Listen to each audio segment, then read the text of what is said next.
வணக்கம். இந்த ஒரு ஆழமான தேடலுக்கு உங்களை நான் வரவேற்கிறேன். ஆம், இது உங்களுக்கான பிரத்யேகமான ஒரு உரையாடல் தான். ம் ஆமா. இன்னைக்கு தேதி மார்ச் 3, 2026. நேற்று, அதாவது மார்ச் 2 அன்று வெளியான சில மிக முக்கியமான தரவுகள், கட்டுரைகள், அப்புறம் ஆராய்ச்சி குறிப்புகளை தான் நாம் இன்னைக்கு முழுமையாக அலசப் போறோம். கண்டிப்பா. இந்த ஆழமான தேடலோட முக்கிய நோக்கம் என்னன்னா, சர்வதேச புவிசார் அரசியல்ல ஏற்பட்டிருக்கிற ஒரு பூகம்ப மாதிரியான மாற்றங்களை நம்ம புரிஞ்சுக்கணும். அதோட இந்தியாவின் பொருளாதார கணக்கீடுகள்ல சத்தமில்லாம நடந்துள்ள சில திருத்தங்கள், அப்புறம் நமது நாட்டோட எதிர்கால மனித வளத்தின் தற்போதைய நிலை, இது எல்லாத்தையும் ஒன்றோடொன்று இணைத்து புரிந்து கொள்வதுதான் இன்றைய இலக்கு. ஆமா. ஆனா இந்த விவாதத்திற்குள் நுழைவதற்கு முன்னாடி ஒரு விஷயத்தை நாம தெளிவுபடுத்திடணும். சரியா சொன்னீங்க. அதை நான் சொல்லிடுறேன். நேயர்களே, இன்னைக்கு நாம மத்திய கிழக்கு நாடுகள் அப்புறம் நம்ம உள்ளூர் அரசியல் சார்ந்த மிகவும் சூடான விவாதங்களை கையாள போறோம். ம் இதில் வலதுசாரி, இடதுசாரி அப்படின்னு எந்த தரப்பின் சார்பாகவும் நாம் பேசப் போவதில்லை. மூலக்கட்டுரைகளில் உள்ள தரவுகளை எவ்வித சார்புமின்றி ஒரு நடுநிலையான பார்வையாளராக உங்களுக்கு கடத்துவது மட்டுமே நமது பணி. எக்ஸாக்ட்லி. எந்த ஒரு சார்பும் இல்லாம தரவுகளை அப்படியே விவாதிக்க போறோம். சரி, இப்போ விஷயத்துக்கு வருவோம். கொஞ்சம் விரிவாக பார்ப்போம். முதல் விஷயமாக உலகத்தையே உற்றுநோக்க வைத்துள்ள மத்திய கிழக்கின் நெருக்கடி. ஆமா. அமெரிக்காவும் இஸ்ரேலும் இணைந்து ஈரான் மீது ஒரு மிகப்பெரிய தாக்குதலை நடத்தியிருக்காங்க. இதோட முக்கிய நோக்கம் ஈரானில் ஒரு ஆட்சி மாற்றத்தை கொண்டு வருவதுதான் அப்படின்னு வெளிப்படையாகவே சொல்லப்படுது. அயத்துல்லா அலி காமேனியின் மரணம் குறித்த செய்திகளும் வந்துட்டு இருக்கு. இது 1979 நடந்த இஸ்லாமிய புரட்சியை தலைகீழாக மாற்றுவதற்கான ஒரு பெரும் முயற்சியாக தான் பார்க்கப்படுது. ஈரானின் எதிர்கால அதிகாரம் யார் கையில போக போகுது என்பதுதான் இப்ப பெரிய பேசுபொருள். இதை நாம எப்படி புரிஞ்சுக்கலாம்? இதை நாம ஒரு பெரிய கண்ணோட்டத்தோட இணைத்து பார்த்தால் இந்த புவிசார் அரசியல் நகர்வின் தீவிரம் புரியும். 1979 நடந்த அந்த புரட்சி ஈரானின் உள்நாட்டு அரசியலை மட்டும் மாற்றவில்லை, ஒட்டுமொத்த மத்திய கிழக்கின் அதிகார சமநிலையையே கூண்டோடு மாற்றி அமைத்தது, இல்லையா? கரெக்ட். அமெரிக்கா மற்றும் இஸ்ரேலுக்கு எதிரான ஒரு வலுவான நிலைப்பாட்டை ஈரான் எடுத்தது.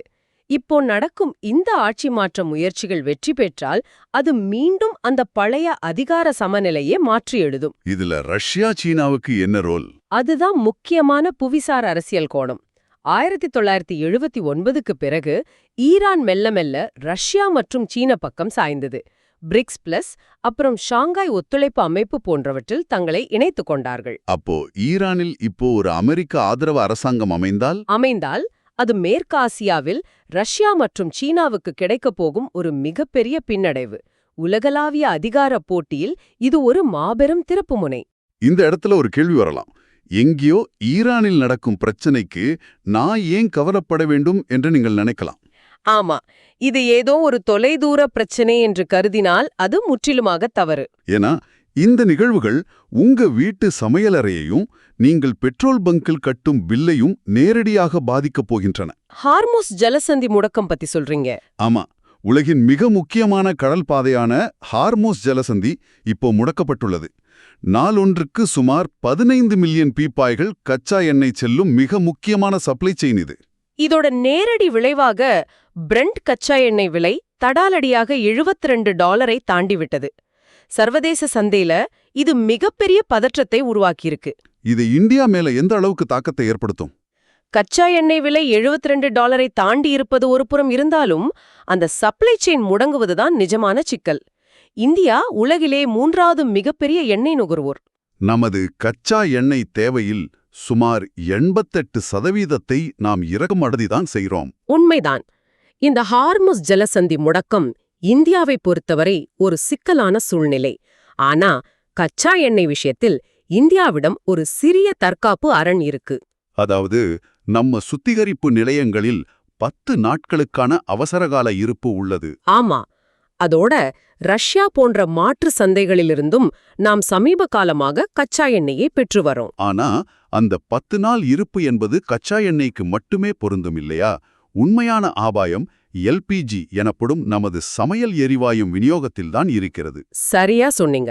நாம பயன்படுத்தும் சமையல் எரிவாயுவில் 80 முதல் 85% வளைகுடா நாடுகளிலிருந்து, குறிப்பாக இந்த ஹார்முஸ் ஜலசந்தி வழியாகத்தான் வருது. அதுதான் இங்குள்ள மிகப்பெரிய ஆபத்து. கச்சா எண்ணெயைப் போல எல்பிஜியை சேமித்து வைப்பதற்கு நம்மிடம் பெரிய அளவிலான அவசரகால சேமிப்பு இருப்பு கிடையாது. தொழில்நுட்ப ரீதியாகவும் அது சவாலானது. ஜலசந்தி நீண்ட நாட்களுக்கு மூடப்பட்டால் சமையல் எரிவாயுவுக்கான தட்டுப்பாடு மிக விரைவாகவே உள்ளூர் சந்தையில் எதிரொலிக்கும். அது மட்டும் இல்லாம திரவமாக்கப்பட்ட இயற்கை எரிவாயுவும் 60% இப்பாதை வழியாக தான் வருகிறது. அப்போ இது அரசாங்கத்தின் வெளியுறவுக் கொள்கை பிரச்சனை மட்டுமல்ல, நேரடியாக ஒவ்வொரு வீட்டின் பட்ஜெட்டையும் அசைத்து பார்க்கக்கூடிய பிரச்சனை. கண்டிப்பா. எரிசக்தி பாதுகாப்பை தாண்டி வளைகுடா நாடுகளுக்கும் இந்தியாவுக்கும் இன்னொரு ஆழமான பிணைப்பு இருக்கு. வளைகுடா ஒத்துழைப்பு கவுன்சில் நாடுகளில் மட்டும் சுமார் 9 மில்லியன் இந்தியர்கள் வாழ்கிறார்கள். ஐக்கிய அரபு அமீரகத்தின் மொத்த மக்கள் தொகையில் 35% பேர் இந்தியர்கள்தான். இவர்கள் நமது பொருளாதாரத்தின் மிக முக்கியமான அங்கம். கடந்த 2023 ஆண்டில் மட்டும் வெளிநாடு வாழ் இந்தியர்கள் அனுப்பிய பணம், அதாவது ரெமிட்டன்ஸ், $118.7 பில்லியன். என்பது மிகப்பெரிய கேள்வி. ஆமா, அது நமது அந்நிய செலாவணி கையிருப்பிலும் கடுமையான தாக்கத்தை ஏற்படுத்தும். இந்தியாவை பொறுத்தவரை ஒருபுறம் எரிசக்தி இறக்குமதி செலவு அதிகரிக்கும், மறுபுறம் வளைகுடாவிலிருந்து வரும் பணம் குறையும். இது இந்தியாவின் நடப்பு கணக்கு பற்றாக்குறையில் நேரடி அழுத்தத்தை உருவாக்கும். இந்த மாதிரி உலகளாவிய பொருளாதார நெருக்கடிகள் ஒருபுறம் அச்சுறுத்த, இங்கேதான் விஷயம் மிகவும் சுவாரஸ்யமாகிறது. இந்தியாவின் உள்ளூர் பொருளாதார கணக்கீடுகளிலும் சில மாற்றங்கள் நடந்து கொண்டிருக்கின்றன. பேசியர் மாற்றம் பத்தி சொல்றீங்க? ஆமா, இந்தியாவின் ஜிடிபி கணக்கீட்டிற்கான அடிப்படை ஆண்டை இப்போ 2022-23 மாற்றியமைத்துள்ளார்கள். மேலோட்டமாக பார்த்தால் இது சாதாரண புள்ளிவிவர மாற்றம் போல தோன்றலாம். ஆனால் இந்த ஒரு சிறிய மாற்றம் நமது பொருளாதாரத்தின் ஒட்டுமொத்த உருவத்தையே தற்போதைக்கு மாற்றி காட்டுகிறது. அடிப்படை ஆண்டு மாற்றம் என்பது வழக்கமான நடைமுறைதான். ஆனா இந்த முறை ஒரு சுவாரஸ்யமான முரண்பாடு நிகழ்ந்துள்ளது. வழக்கம் போல பார்த்தால் புதிய தரவுகளை சேர்க்கும்போது ஜிடிபி அளவு அதிகரிக்கும் என்றுதான் எதிர்பார்க்கப்படும். ஆனால் இந்த மாற்றத்தால் இந்தியாவின் ஒட்டுமொத்த பொருளாதார அளவு சுமார் 3 முதல் 4% குறைந்துள்ளதாக மதிப்பிடப்பட்டுள்ளது. அதாவது நாமினல் ஜிடிபி குறைஞ்சிருக்கு. இதனால அரசாங்கத்தின் நிதி பற்றாக்குறை கணக்கீட்டுல என்ன தாக்கம்? ஒரு பீட்சாவின் அளவு சிறிதாகும்போது அதன் துண்டுகளின் சதவீதம் பெரிதாக தெரிவதைப் போல ஜிடிபி அளவு குறைந்ததால் நிதி பற்றாக்குறை 4.4% என்பதிலிருந்து 4.5% அதிகரித்துள்ளது. அரசு வாங்கிய கடனோ செலவோ அதிகரிக்கவில்லை, ஆனா மொத்த ஜிடிபியின் அளவு குறைஞ்சதால சதவீதம் அதிகரிச்சு விட்டது. அப்போ இந்தியாவின் $4 trillion பொருளாதாரம் என்ற கனவு சற்றே தள்ளி போகிறதா? ஆமா, நமது ஜிடிபி சுமார் $3.8 trillion இருக்கும் என இப்போது மதிப்பிடப்பட்டுள்ளது. இது சர்வதேச முதலீட்டாளர்கள் பார்வையில் சிறிய தாக்கத்தை ஏற்படுத்தலாம். இதே எண்கள் விளையாட்டு 16வது நிதிக்குழுவின் பரிந்துரைகளிலும் எதிரொலிக்கிறது. மாநிலங்களுக்கும் மத்திய அரசுக்குமான நிதி பகிர்வு 41%ஆகவே தொடர்கிறது என்று அறிவிக்கப்பட்டுள்ளது. இது ஒரு முக்கியமான கேள்வியை எழுப்புகிறது. 41% என்பது பகிர்ந்தளிக்கக்கூடிய வரி தொகுப்பிலிருந்து தரப்படுவது என்பது உண்மைதான். ஆனால் இதில் ஒரு தொழில்நுட்ப அம்சம் உள்ளது. செஸ் மற்றும் சர்ஃபால்ஜ் பத்தி சொல்றீங்க? அதேதான். மத்திய அரசு வசூலிக்கும் செஸ் மற்றும் சர்ஃபார்ஜ் எனப்படும் கூடுதல் வரிகள் இந்த பகிர்ந்தளிக்கக்கூடிய வரி தொகுப்பிற்குள் வராது. இதை மாநிலங்களுடன் பகிர வேண்டிய அவசியமில்லை. அப்படின்னா மத்திய அரசின் ஒட்டுமொத்த வரி வசூலில் இந்த செஸ் மற்றும் சர்ஃபால்ஜ் பங்கு அதிகரிப்பதால் மாநிலங்களுக்கு செல்லும் உண்மையான நிதி விகிதம் குறைகிறது. உண்மைதான். இது மாநிலங்களுக்கான ஒட்டுமொத்த நிதி பகிர்வு. மாநிலங்களுக்கு இடையேயான நிதி பகிர்விலும் இந்த முறை ஒரு புதிய அளவுகோல் வந்துள்ளது. ஆமா, மாநிலங்களின் உள்நாட்டு உற்பத்தி அடிப்படையில் நிதியை ஒதுக்கும் முறை. இந்த அளவுகோல் என்பது ஒரு இரட்டை முனை கத்தி. பொருளாதாரத்தில் சிறந்து விளங்கும் மாநிலங்களை ஊக்கப்படுத்தும் வகையில் இது சேர்க்கப்பட்டுள்ளது. ஆனா நிதிக்குழுவின் அடிப்படை நோக்கமே ஏற்றத்தாழ்வுகளை குறைப்பதுதானே? சரியா சொன்னீங்க. ஒரு புறம் ஏழை மாநிலங்களுக்கு உதவ வேண்டும், மறுபுறம் சிறந்து விளங்கும் மாநிலங்களுக்கு ஊக்கமளிக்க வேண்டும். இந்த முரண்பாட்டால் உத்தரப்பிரதேசம், பீகார், மேற்கு வங்கம் போன்ற மாநிலங்களுக்கு செல்லும் நிதி பகிர்வில் சரிவு ஏற்பட்டுள்ளது. சரி, நிதி பகிர்வு, ஜிடிபி என எண்களை பற்றி நிறைய பேசிவிட்டோம். ஆனால் நிதியை மாநிலங்களுக்கு பிரித்துக் கொடுப்பதால் மட்டுமே ஒரு நாட்டை முழுமையாக கட்டமைத்து விட முடியாது. ஆமா, மனிதர்களும் சமூக ஒருங்கிணைப்புதான் ஒரு தேசத்தின் உண்மையான பலம். இதை உணர்த்தும் வகையில் வடகிழக்கு மாநிலங்களின் வளர்ச்சிக்காக தொடங்கப்பட்ட டோனர் அமைச்சகம் தனது 25வது ஆண்டை கொண்டாடுகிறது. பல பாலங்கள், சாலைகள் கட்டப்பட்டுள்ளன. பட்ஜெட் 152% உயர்த்தப்பட்டுள்ளது. உள்கட்டமைப்பு மேம்பாடு மிக மிக அவசியம். ஆனால் வெறும் உள்கட்டமைப்பை வைத்து மட்டுமே ஒரு தேசத்தை முழுமையாக ஒருங்கிணைத்து விட முடியாது. இவ்வளவு நிதி ஒதுக்கீடுகள் நடந்தாலும் வடகிழக்கு மாநில மக்கள் இன்றும் சில இடங்களில் பாகுபாட்டிற்கும் தவறான பிம்பங்களுக்கும் ஆளாகிறார்கள். அதனாலதான் டோனர் என்ற இந்த அமைப்பை ஓனர், அதாவது அவர் வண்டர்ஃபுல் நார்த் ஈஸ்ட் ரீஜன் என்ற மனநிலைக்கு மாற்ற வேண்டும் என்ற ஆழமான உளவியல் பார்வை முன்வைக்கப்பட்டுள்ளது. இது வெறும் வார்த்தை ஜாலம் அல்ல, ஒரு மனநிலை மாற்றம். இந்த உணர்வுபூர்வமான ஒருங்கிணைப்பு வர சில தீர்வுகள் கட்டுரைகளில் இருக்கு. முதலாவதாக, பாடத்திட்டங்களில் மாற்றம். பரவலாக சேர்க்க வேண்டும். இரண்டாவதாக, IAS மற்றும் IPS அதிகாரிகள் தங்களது பணிக்காலத்தில் எல்லைப் பகுதிகளில் பணியாற்றுவதை கட்டாயமாக்க வேண்டும். அப்போதான் டெல்லியில் கொள்கைகளை வகுக்கும்போது எல்லைப்புற மக்களின் உண்மையான சவால்கள் அவர்களுக்கு புரியும். அதைவிட முக்கியமாக, லச்சித் போர்புகான் போன்ற மாபெரும் வீரர்களின் வரலாறு தேசிய அளவில் பெரிய அளவில் அறியப்படாமல் இருப்பது ஒரு குறைபாடு. அந்த தியாகங்களை நாம் தேசிய அளவில் கொண்டாட வேண்டும்.